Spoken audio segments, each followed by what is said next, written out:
انا هسألك شوية أسئلة، يعني عامة بتدور في ذهن شباب كتير، تمام. خاصة في سننا دلوقتي، اللي هو ازاي احصل او ازاي اخد توفيق ربنا وانا بذاكر وانا بسعى في الحياة بشكل عام، وحاسس ان ما فيش توفيق او ما فيش نتيجة، ببذل مجهود كتير وما فيش نتيجة على اللي انا بعمله. فانت ايه رأيك في الموضوع ده؟ السلام عليكم ورحمة الله وبركاته.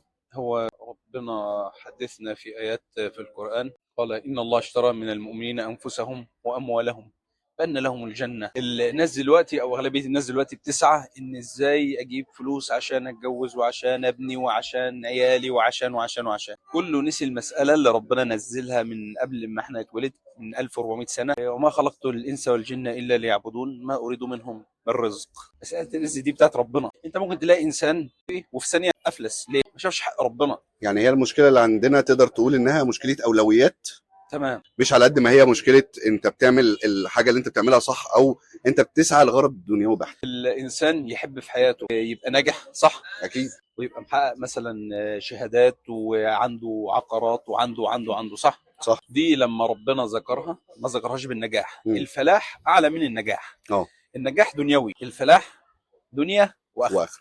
مم. فربنا لما قال لك حي على الصلاه، حي على الفلاح. الصلاه مقرونه بالفلاح. عايز تبقى فالح في حياتك دنيا ودين، يبقى لازم صلاه. تمام. تمام. هي المشكله في العصر المادي اللي احنا فيه، مقاييس النجاح اختلفت مثلا عن زمان. يعني مقاييس النجاح دلوقتي بقت بتتقاس بالفلوس وبالعربيات وبالاملاك وبالحاجات اللي هي ملهاش اي علاقه بالروحانيات. فعشان كده تلاقي كتير مننا عنده اكتئاب او تايه في الحياه بشكل عام. انت مش عارف، ما انت مش هتحصل كل حاجه برضه. تمام. شفت انت مثلا، هنقول ان انت شغال في شركه، مم. المدير كلفك بمهام واحد اتنين تلاته، فانت بمجهودك قمت عامل 5 6 7 8 9 10 11 وما عملتش واحد اتنين تلاته. هل لما تيجي اخر الشهر المدير هيديك اجرك؟ لا. لا. ليه؟ لان انت ما عملتش اللي هو طالبه منك. هو ربنا هيعملنا كده. انت دلوقتي ربنا منزلك قال لك وما خلقت الانس والجن الا ليعبدون. عارف الا دي؟ يعني هي دي بس اللي انت مخلوق عشان. ابراهيم وعمر انت مخلوق عشان كده. فاهم؟ فانت قصرت في الجزء الاهم، فازاي هتلاقي بركه في بعد كده؟ مهما تشقى ومهما تتعب ومهما تبتدي وتسافر وتروح وتيجي هتلاقي عندك 60 سنه. طب وبعدين انا عملت ايه؟ طب انا عملت. طب ما هو برضه في مشكله، ما هو ربنا برضه طلب منا نكون اقوياء. يعني سيدنا عثمان بن عفان كان من اغنى الناس. صح. في امثله كتير من الصحابه كانوا ناجحين في حياتهم او في دنيتهم قبل اخرتهم. بس هل هو بنجاحه دوت كان بيبقى حاطط هدف دنيوي ولا كان بيبقى حاطط هدف اخروي؟ تمام. جميل. والدنيا هي زي ما بتقول الوسيله مش الغايه. جدع، صلى على النبي. عليه الصلاه والسلام. مفيش اي مانع بحتا، بالعكس يكون فايده ليك ولدينك ان انت تكون انسان على دين مم. وناجح في حياتك الدنيويه. ليه؟ تكون مثال ان شخص تاني يحظى ان هو يفكر ما بين ان هو يجتهد في كليته وبتاع ويسيب الصلاه، مثلا لو وراه محاضره يروح يجري على المحاضره عشان الدنيا ولا ربنا عشان الاخره ولا. فانت لما يلاقي نموذج قدامه ابراهيم، انسان ناجح في دينه وحافظ على صلاته وحافظ على زكاته، ناجح في دنياه. دكتور مشهور ما شاء الله كذا تمام. كذا كذا.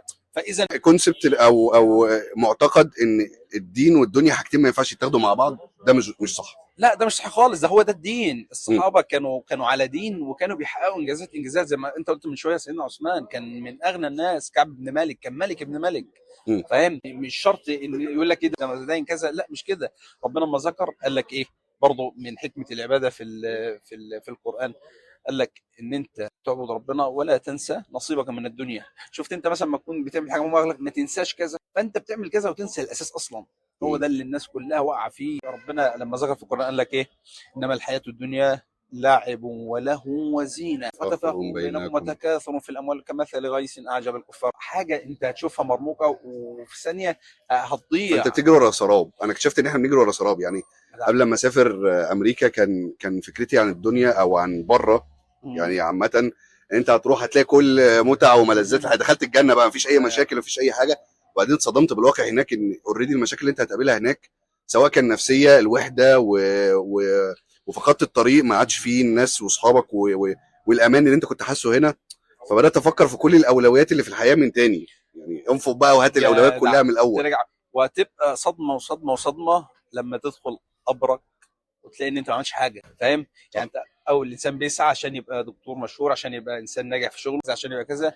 وانت اصلا اول ما تنزل قبرك مش هتسال عن طبك ولا فلوسك كان معاك كام ولا كان معاك بيت فين ولا انت كنت عايش مع مين ولا عيالك مين. مم. ما ربك انت بيه. خليت الاولويه ان انت بتعمل الحاجه اللي انت بتعملها لله اولا ده هيديك طاقه غير محدوده وبركه. بركه. تاني حاجه هيديك حصانه نفسيه ضد الصدمات دي بقى، جميل. كان في الامام لان انت الشافعي، مش مستني زي ما بيقولوا، مش مستني مقابل في الدنيا. هو ده اللي الصحابه كانوا بيعملوه. اه فاهم؟ هو كان بيعمل لدينه اي حاجه تفيد دينه. كان الصحابه يقول لك نترك 9 أعشار الحلال مخافه ان نقع في الحرام.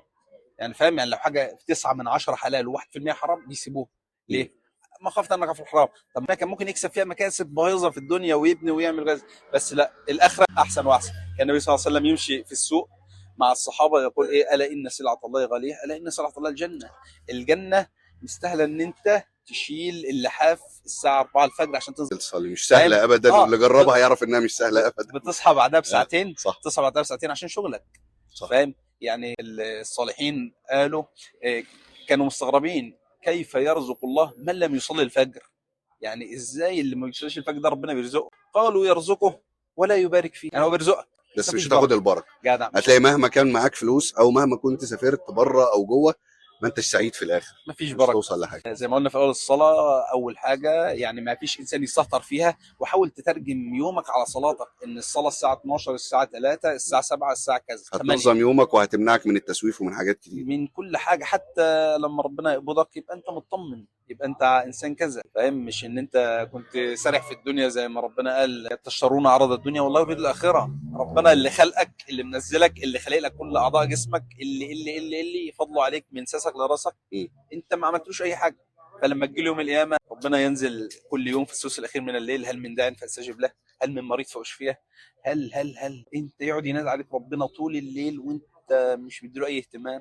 تيجي يوم دي القيامه بقى حقيقه مع اهل النار خلاص يقولوا ايه؟ بقى. وهم يصطرخون فيها: فيها ربنا اخرجنا. ما يردش عليهم، يقول لهم اخسأوا فيه. يا ربنا خلاص يجرنا من عذاب النار ان شاء الله. ويبارك في علمك ربنا يعزك يا حبيبي يا عمر، دكتور وينفع اسد. بيك الناس. ويعني اتمنى الفيديو يكون حلو، وهحط لينك الصفحه بتاعت عمر تحت في الله الديسكربشن يعزك اللي حابب يتابعه. حبيبي يا دكتور. ويعني انا اتبسطت جدا بالقعده الله معاك يعزك. انا اكتر والنصيحه والله يا دي. دكتور حبيبي. الله يخليك الله يعزك. حبيبي.